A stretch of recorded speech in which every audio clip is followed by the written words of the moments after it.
Rääkides tänapäeva populaarsest muusikast, ei saa me üle ega ümber inimeste rändamisest ning samuti seda rändamist põhjustanud tõmbe- ja tõukefaktoritest. Kui süüvida sellesse teemasse, siis näeme, et muusikat on vorminud muu hulgas soov parema elu järele, orjandus, sõjad, üleujutused, orkaanid ja samuti ka generatsioonide vahelised hõõrumised.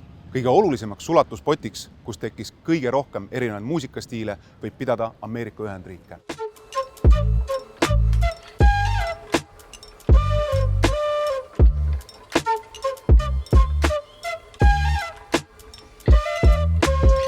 Ajaloo keerdkäikude tulemusena said Põhja-Ameerikas kokku Euroopa ja Aafrika kultuurid.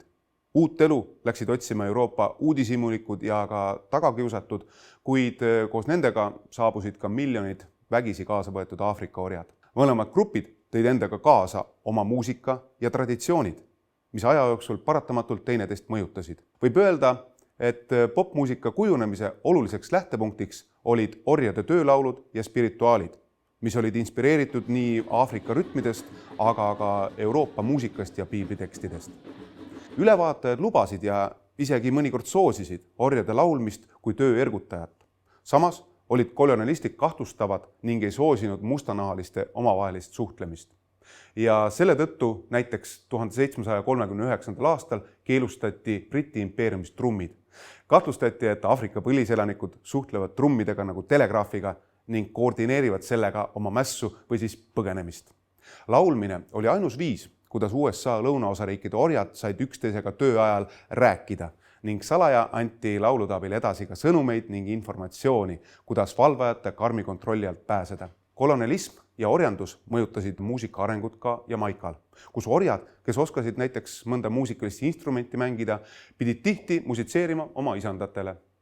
Neil kästi laulda ka Euroopa päritolu laule, mis omakorda aitas kujuneda uuel stiilil, mida nimetatakse mentoks, ning mis lähtus jällegi nii Aafrika kui Euroopa muusikalistest traditsioonidest. 19. sajandi lõpp ja 20. sajandi algus oli eurooplaste massmigratsiooni ajastu USA-sse.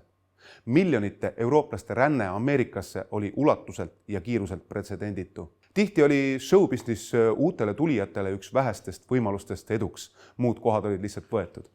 Olulise panuse popmuusika arengusse on andnud New Yorgi juudid. Paljud nendest on seotud paigaga nagu Tin Pan Alley ehk siis Black Panni allee, mis sai oma nime New Yorgi kvartali järgi, kus asusid muusikakirjastajate kauplused ning heliloojate ja laulusõnade autorite kogunemiskohad. Ja sealt on tulnud palju igihäljed hitlaule, nagu näiteks Valged jõulud ja mitmed muud. Ja sealne muusikatööstuse areng on mõjutanud kogu maailma muusikaajalugu. Suurlinnades esile tõusnud muusika kõrval arenes oma rada ka afroameeriklaste muusika. 1865. aastal keelustati USA-s orjandus. Ajapikku said spirituaalidest pigem helged laulud, headest uudistest, lootusest ja õndsusest kõnelev gospelmuusika. Arenes ka blues, mida lauldi ja mille järgi tantsiti nii kõrtsides kui tänaval. Jazzmuusika omakorda arenes välja 19. sajandi lõpu ragtime'ist, mis on jällegi kombinatsioon Euroopa puhkpilliorkestritest, klassikalisest ning afroameerika muusikast. Eriti olulist rolli mängib džässi arengus paljurahvuseline New Orleans, mille elanikkond koosnes Aafrika, Prantsuse, Kariibi, Itaalia, Saksa, Mehhiko, indiaani, inglise ja paljude teiste maade päritolu inimestest. Pikka aega lõunaosa riikides suhteliselt paiksena arenenud džässi, bluesi ja gospeli lükkas liikvele nähtus nimega suurränne. Esimene maailmasõda pani piiri eurooplaste sisserändele USA-sse ja sundis põhjaosa riikide tööstuseid otsima töölisi lõunaosa riikidest. Rassismi all kannatavatele mustanahalistele oli see kutse väga ahvatlev ja asuti teele, et hakata tööle sealsamas põhjaosa riikide tehastes, raudteedel, tapamajades, autotööstuses, kus iganes. Muusikud lihtsalt järgnesid muule massile. Oluline faktor, mis veel rännet enam ajandas, oli Mississippi jõe üleujutus 1927. aastal, mis sundis kümneid tuhandeid inimesi põgenema. Nende sihtpunktiks sai valdavalt Chicago. Põhjaosa riikide suurtesse linnadesse ei rännanud mitte ainult afroameeriklased, vaid ka Apalachi mäestiku elanikud, keda tunti hillbillide nime all. Tegemist oli peamiselt Inglismaalt, Šotimaalt ja Walesist 17. sajandil sisserännanute järeltulijatega, kes olid traditsioonilistest rahvalauludest kujundanud oma muusika, millest aegamisi arenes välja country. Nende rännet suurlinnadesse, mis toimus samal ajal suure rändega majanduskriisi ajal, tuntakse Hillbilly kiirtee ehk Hillbilly Highway nime all. Nii sattusid varem suhteliselt isoleeritud kogukonnad otse Ameerika peavoolu kultuuri keskmesse. Hillbilly Highway, Mississippi jõe üleujutus, suur depressioon ja lootus parema elu järele saatsid oma pesast suurele areenile nii bluesi, gospeli, džässi kui ka country.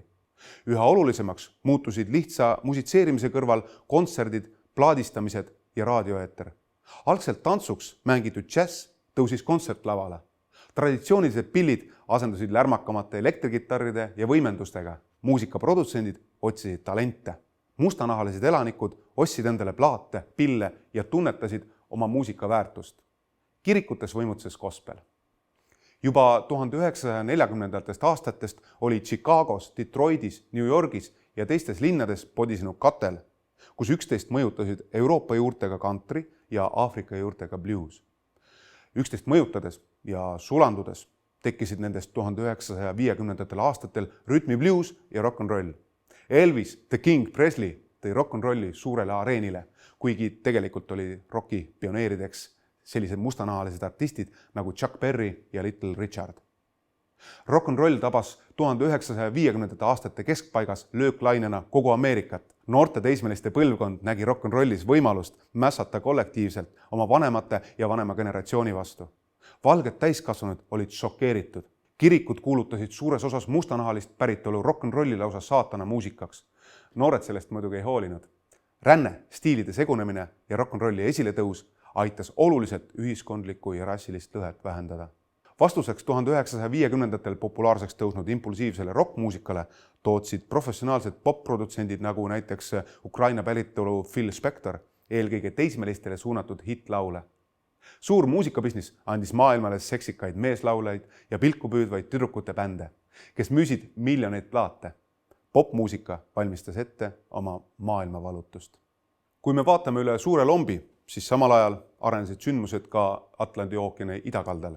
Rock'n'rolli tuules astus lavale Suurbritannia.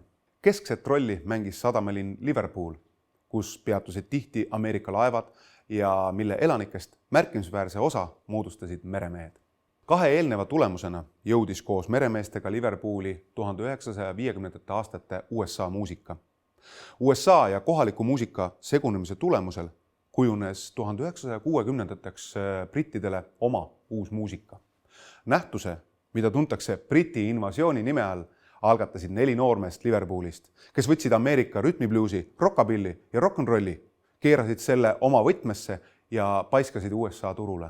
The Beatlesi legendaarne saabumine USA-sse 7. veebruaril 1964. aastal avas lõpuks paljudele Briti muusikatalentidele Ameerika uksed. Beatlite USA tuuride tulemuseks oli Briti invasioon. See tutvustas USA elanikele uues võtmes nende oma muusikat. Tegi kuulsaks tegelikult USA-s muusikuna alustanud Jimi Hendrixi ja soodustas hipide liikumise tekkimist. Beatlitele järgnesid nii Rolling Stones kui hiljem hard rocki lainega ka Led Zeppelin, Deep Purple ja Black Sabbath. Ühe muusikastiili kujunemisel mängisid olulist rolli Teine maailmasõda ja looduskatastroof. Teise maailmasõja ajal peatusid Jamaikal USA sõjaväeosad, kelle raadiotes kõlasid New Orleansi ja Miami jaamade hitid. Mento taustaga kohalikud muusikud võtsid uue muusika enda teenistusse ja sündis ska. Kõik see oleks ehk jäänudki Jamaikale, kuid 1944. aasta orkaan hävitas majanduse ja rikkus suure osa jamaikalaste elu. Sundis nad rändama nii USA-sse kui ka Suurbritanniasse. Jamaikalaste elustiili mõjul, Londoni subkultuuride abil ning Bob Marley suure edu kiiluvees arenes ka ska 1960. aastate lõpul regeks, mille hilisem puudutus kandus üle maailma, mõjutades nii Eric Claptonit, Stingi, Ameerika räppi kui ka Eesti Gunnar Krapsi. Tänapäevased dubstep ja reggaeton on samuti kujunenud välja algupärasest Jamaika muusikast. Mida seotumaks said erineva maailma piirkonnad läbi rände, info ja kaupade leviku, seda lihtsam oli ka muusikal levida. Alates 60-ndatest ja 70-ndatest on popi areng ja levik võtnud tõeliselt globaalse mõõtme. 1970. aastatel tekkis pop-rock, see oli Elton Johni, Queeni, The Jackson 5 ajastu algus. Muusika muutus digitaalseks ja levis veelgi kiiremini. Ajaga on toimunud suured arengud kõikides muusikastiilides. Peaaegu kõik on kõigilt snitti võtnud. Progressiivne gospel flirdib rütmibluusi, disko, räpi ja heavy metaliga. Country võttis kasutusele elektrikitarri ja põrutas Johnny Cashi ja Willie Nelsoni ja teiste superstaaride kiiluvees üliedukalt 21. sajandisse. Blues-rock ja rütmiblues arenevad, õitsevad, muutuvad ja väisevad maailma lavasid. 1980. aastatel võimutses kaasaegne rütmiblues. Prince, Stevie Wonder, Michael Jackson, Whitney Houston, Mariah Carey. 21. sajandil on rütmibluus üha enam popile orienteeritud. Näiteks Rihanna, Chris Brown ja Bruno Mars. Kõik see sai alguse lõunaosa riikide maisi ja puuvilja istandustest. Eestis saab popmuusika alguseks pidada 1930-ndaid, kuigi džäss hakkas Eestis levima juba 1920-ndatel, alguses raadio, hiljem nootide ja ka plaatide kaudu. Eesti esimeste menukate lööklaulude autoriteks olid Boris Kõrver, Paul Tammeveski ja Raimond Valgre. Üle maa levisid 78-kordseid plaate mängivad grammofonid.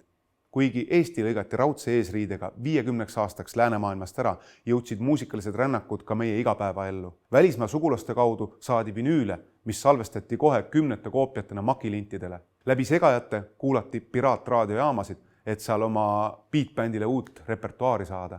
Salaja levitati röntgenfotode peale kraabitud heliplaate. 1967. aastal toimus Tallinnas kuulus džässfestival Tallinn 67, millest kirjutati palju lääne muusikaajakirjades. 1968. aastal oli meil kinos Kosmos esimene rock-kontsert ja 1972. aastal esimene hippide kokkutulek ehk rock-festival Elvas. 1980. aastatel jõudis Soome kaudu Eestisse punk-rock. Just nimelt punkansambli Propeller ärajäetud kontsert põhjustas 1980. aasta septembris esimesed noorte rahutused Eestis. Kümnendi lõpus lõi laineid Villu Tamme ja JMKE lauluga Tere perestroika. Tulemata jäänud fusion rock, heavy metal, reggae, blues, rääkimata siis countryst ja popmuusikast. Nõukogude ajal saavutasid paljud lauled ja ansamblid, näiteks Tõnis Mägi, Gunnar Kraps, Jaak Joala, Anne Veski ja mitmed teised Nõukogude Liidus väga suure tuntuse.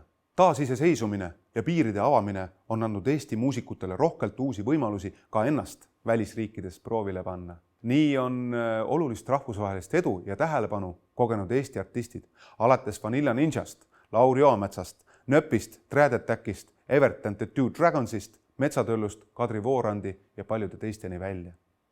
Kokkuvõtvalt, tänapäevase populaarse muusika arengu on määranud ajaloosündmused, geograafia, loodusõnnetused, sõjad, migratsioon, produtsendid ja loomulikult ka muusikanäljane publik. Paljud neist žanritest on tekkinud läbi õnnetuste, vastuhaku, pisarate, koduigatsuse ning kindlasti ka läbi armastuse. Kindel on aga see, et ilma inimeste rändamiseta oleks tänapäeva muusikamaailm hoopis vaesem paik.